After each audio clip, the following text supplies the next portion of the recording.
إن الحمد لله والصلاة والسلام على أشرف الأنبياء والمرسلين أما بعد يا أيها الذين آمنوا اتقوا الله ولتنظر نفس ما قدمت لغد. الحمد لله. அல்லாஹ்வுடைய பெரும் கருணையினால் 23 நோன்பை முடித்துவிட்டு 24ஆம் நாள் இரவு நேர தொழுகையை முடித்துவிட்ட நிலையில் அமர்ந்திருக்கிறோம். அல்லாஹு ஜல்ல ஷானஹு தஆலா இன்று நாம் செய்திட்ட நற்காரியங்கள் அத்தனையும் கபூல் செய்து கொள்வானாக. மேலும் நம்மிடமிருந்து ஏற்பட்ட குறைகளை மன்னித்து அதனையும் நன்மைகளாக கபூல் செய்து கொள்வானாக. அல்லாஹு தஆலா நம்மை நம்முடைய அமலை எப்படி பார்க்கிறான், நாம் அடுத்தவர்களை எப்படி பார்க்கிறோம், அல்லாஹ் அடுத்தவர்களை எப்படி பார்த்து கொண்டிருக்கிறான் என்பதனை இந்த வசனம் நமக்கு நினைவுபடுத்துகிறது. உதாரணத்திற்கு, பொதுவாகவே ஒருத்தர் ஒரு நன்மையான காரியம் செய்கிறார்னா 10 பேர்ல ஒருத்தர் பாராட்டுவார் மனசார, அதுல 2 பேர் கேலி பண்ணுவாங்க, அதுல 2 பேர் வியாக்கியானம் பேசுவாங்க. இப்படி தொடர்ந்து இந்த நிலையில தான் ஒரு அடியான் செய்யக்கூடிய ஒரு நன்மையான காரியத்தை பார்க்கக்கூடிய கல்வியினுடைய நிலைப்பாடு முடியாது. ஆனா அல்லாஹ் எப்படி பார்க்கிறான் அப்படின்னா, ஒரு அடியான் ஒரு நன்மை செய்யறான்னா செய்ய நினைக்கும் போதே மலக்குமார்கள்ட்ட கட்டளை ஏற்றா எழுதிருங்க. அதே போல ஒரு நன்மை செய்துட்டானா 1க்கு 10 எழுதிருங்க அப்படின்னு பார்க்கிறான். அதே மாதிரி ஒரு தீமையை செய்யறான்னா அது ஒரு நாவல இருந்து அப்படியே தொடர்ந்து என்ன செய்யும், அப்படியே டிராவல் பண்ணி போய்கிட்டே இருக்கும்.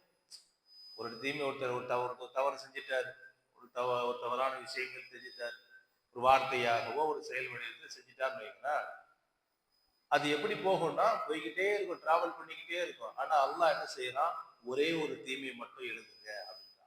அப்ப அல்லாஹ் என்ன விரும்புறான் நம்மள்ட்ட இருந்து அப்படின்னா, நம்முடைய நாம எப்படி இருக்கிறோம், அல்லாஹ் நான் எப்படி இருக்கிறானோ அதே போல நீங்களும் இருங்கன்னு சொல்றோம். நான் எப்படி இருக்கிறானோ அதே போல நீங்களும் என்ன செய்யுங்க, இருங்க அப்படின்னு சொல்லிட்டு ரப்பல் ஆலமீன் விருப்பப்படுறான். எந்த அடிப்படையில ரப்பல் ஆலமீன் இந்த வசனத்துல நமக்கு நினைவுபடுத்துறான்னா, யா அய்யுஹல்லதீன ஆமனு தக்குல்லாஹ், அல்லாஹ்வை நீங்கள் பயந்து கொள்ளுங்கள், வல் தன்துர் நீங்கள் எதிர்பார்த்து கொண்டே இருங்கள், அல்லது உங்களுடைய செயல்பாடுகளை கண்காணித்துக் கொண்டே இருங்கள். நஃப்சுன் உங்களுடைய ஆன்மாக்களிலிருந்து வெளிப்படக்கூடிய உங்களுடைய செயல்பாடுகளை எதிர்பார்த்து கொண்டிருங்கள், கண்காணித்துக் கொண்டே இருங்கள். மா கத்தமத் லிகதின், மா கத்தமத் லிகதின் உங்களுடைய ஆன்மாக்களிலிருந்து நாளை மறுமை நாளுக்காக வேண்டி எதனை கொண்டு செல்லப்படுகிறது, எதனை நாம் விட்டு வைத்திருக்கிறோம் என்பதனை உங்களுடைய ஆன்மாக்களிலிருந்து எழுப்பக்கூடிய வரக்கூடிய அந்த செயல்பாடுகளை நீங்கள் கண்காணித்துக் கொண்டே இருங்கள். அதில் இஹ்லாஸான விஷயங்கள் இருக்கிறதா என்பதனை ரப்பல் ஆலமீன் என்ன செய்யறான், நினைவுபடுத்துறான். அப்புறம் இதய தூய்மைன்னு சொல்லப்படும் அந்த வார்த்தைக்கு எல்லா அமல்களும் செய்து கொண்டேதான் நாம் என்ன செய்ய இருக்கிறோம். ஆனா அல்லாஹ் ரப்பல் ஆலமீன் அடியார்களுக்கு எதிர்பார்க்கக்கூடிய விஷயம் அந்த இஹ்லாஸ், இதய தூய்மையோடு செய்யக்கூடிய அமல கட்டாயமாக என்ன செய்வான், ரப்பல் ஆலமீன் கபூல் செய்து கொள்வான். ஒரு ஹதீஸ்ல பெருமானார் ஸல்லல்லாஹு அலைஹி வஸல்லம் சொன்னாங்க இல்லையா, 3 பேர்களை பற்றி சொன்னாங்க. ஒருவர் காரி, நல்ல கராத்து ஓதக்கூடிய ஒரு காரி, அறிஞர். மற்றொருவர் செல்வந்தர் என்பதாக பெருமானார் ஸல்லல்லாஹு அலைஹி வஸல்லம் செஞ்சாங்க, சொன்னாங்க. அல்லாஹ் நாளை மறுமை நாள்ல அந்த அறிஞரை கூப்பிட்டு அல்லாஹ் ரப்பல் ஆலமீன் கேட்பானா, அந்த காரியை கூப்பிட்டு தீனுக்காக வேண்டி என்ன செஞ்சேன், அவன் சொல்லுவானா, தீனுக்காக வேண்டி நான் பாடுபட்டேன், உன்னுடைய அன்பு பெறணுக்காக வேண்டி நான் பாடுபட்டேன், மக்களுக்கு மத்தியில ஏகத்துவ விஷயங்கள் எடுத்து சொன்ன தாவத் பண்ணி செஞ்சேன்னு சொல்லுவானா. அதெல்லாம் கிடையாதுப்பா, நீ உன்னை புகழணும்னு என்ன செஞ்ச விரும்பின, அதனால மக்கள் என்ன செஞ்சாங்க, ஒண்ணு புகழ்ந்துட்டாங்க அப்படின்னு சொல்லிட்டு ரப்பல் ஆலமீன் என்ன செஞ்சுட்டாங்க சொல்லுவானா. அதே போல ஒரு பொருளாதார நிலையில சதக்காக்களை தான தர்மங்கள் செஞ்ச ஒரு நபரை கூப்பி விசாரிக்கும் போது உனக்காக தான் நான் செஞ்சேன்னு சொல்லுவாங்க. எல்லாம் உனக்காக வேண்டிதான் நான் செஞ்சேன், சதக்காக்கள் தான தர்மங்கள் தான் நான் செஞ்சேன்னு சொல்லுவானா. அதெல்லாம் செய்யல. உன்னை இந்த உலகத்துல பெரிய ஆளுன்னு சொல்லணும், உன்னை பெரிய குணவையிலன்னு சொல்லணும் என்ன செஞ்ச நீ விரும்பின, அது அங்கேயே அல்லாஹ் என்ன செஞ்சிட்டோம், மக்கள் என்ன செஞ்சுட்டாங்க, சொல்லிட்டாங்கன்னு சொன்னாங்க. 3வது தீனுக்காக வேண்டி போராடிய ஒரு போராளி, ஒரு போராளி. அவரை கூப்பிட்டு கேட்கும்போது, அல்லாஹ் உன்னுடைய விருப்பத்துக்காக வேண்டிதான் நான் செஞ்சேன்னு சொல்றோம். உன்னுடைய விருப்பத்துக்காக வேண்டிதான் நான் செஞ்சேன்னு சொல்லும் போது, அப்படி கிடையாது, உன்னை மக்கள்ல மிகப்பெரிய வீரன் அப்படின்னு என்ன செய்யணும், மிகப்பெரிய வீரன் சொல்லிட்டு மக்கள் பாராட்டணும். அந்த பாராட்டு அங்கேயே கிடைச்சி போச்சு. அந்த பாராட்டு என்கிட்ட கிடைக்கணும் அப்படின்னு நினைச்சிருந்தீங்கன்னா அது என்கிட்ட கிடைச்சிருக்கும். ஆனா நீ மக்களுக்கு மத்தியில அந்த பாராட்டு கிடைக்கணும்னு விரும்பின, அது அங்கேயே என்ன செஞ்சிருச்சு, துன்யாவிலேயே நடந்துருச்சுன்னு சொல்லி சொன்னான். அந்த 3 பேரும் அமல்கள் செய்யாமலாம் இல்லை. ஒரு சதக்காக்கள் கொடுத்து பெரிய அமல்கள் செஞ்சிருக்காரு. போராளி தீனுக்காக வேண்டி உயிர் தியாகமே பண்ணியிருக்காரு. ஒரு அறிஞர், ஒரு காரி என்ன செஞ்சார, மக்களுக்கு தாவத் பணி, ஏகத்துவ பணியை செஞ்சுக்கிட்டே இருந்திருக்காரு. அமல்கள் எல்லாமே செஞ்சிருக்காரு. அதுல இஹ்லாஸ் இல்லாம போச்சு. நம்ம உள்ள தூய்மை, மன தூய்மை இல்லாம போச்சு. அதனால என்ன செஞ்சிருச்சு, அதனுடைய அமல் எல்லாம் என்ன செஞ்சது, பாத்தில் ஆயிப்போச்சு, வீணாக ஆயிப்போச்சு. அஹ்மது பின் ஹம்பல் ரஹ்மத்துல்லாஹி அலைஹி ஒரு நாள் கனவுல என்ன செய்யறாங்கன்னா, பக்கத்து வீட்டுக்காரரை கனவுல பாக்குறாங்க. அஹ்மது பின் ஹம்பல் ரஹ்மத்துல்லாஹி அலைஹி. பக்கத்து வீட்டுக்காரர் யாரு அப்படின்னா கொல்லர். என்ன செஞ்சிருக்காரு, கொல்லர்.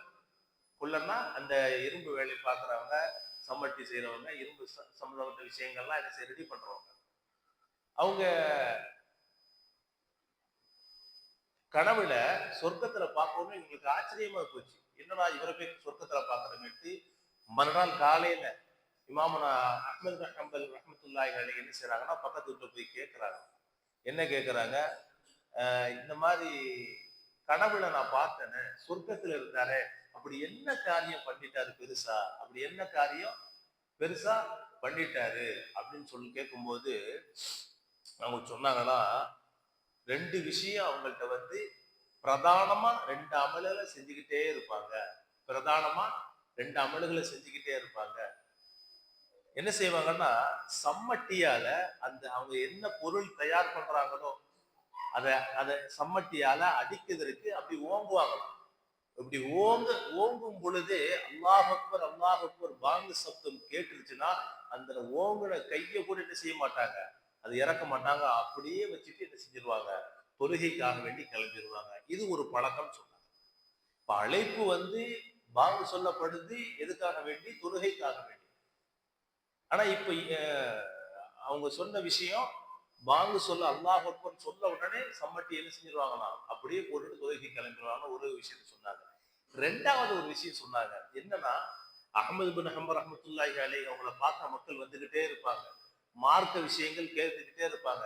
இவங்களுக்கு பகல் முழுவதும் வீட்டிற்காக வேண்டி உழைத்துக் கொண்டே இருப்பாங்க. இரவு நேரத்துல அவங்க அஹ்மது பின் ஹம்பல் ரஹ்மத்துல்லாஹி அலைஹி மசாயில் சட்டங்கள்லாம் பார்த்து புரட்டிட்டு இருப்பாங்க. ஹதீசுகளை பேசுவாங்க. இரவு நேரம் நின்று பார்த்துக்கிட்டு ஏங்கிக்கிட்டே இருப்பாங்களாம். நான் இவங்கள மாதிரி ஆயிருக்கலாமே, தீனுடைய விஷயத்துல நாமும் ரொம்ப பிடிவாதமா இருந்திருக்கலாமே அப்படின்னு சொல்லிட்டு ஏங்கிக்கிட்டே இருப்பாங்களாம். 2வது செஞ்ச அமலு இந்த 2 விஷயம்.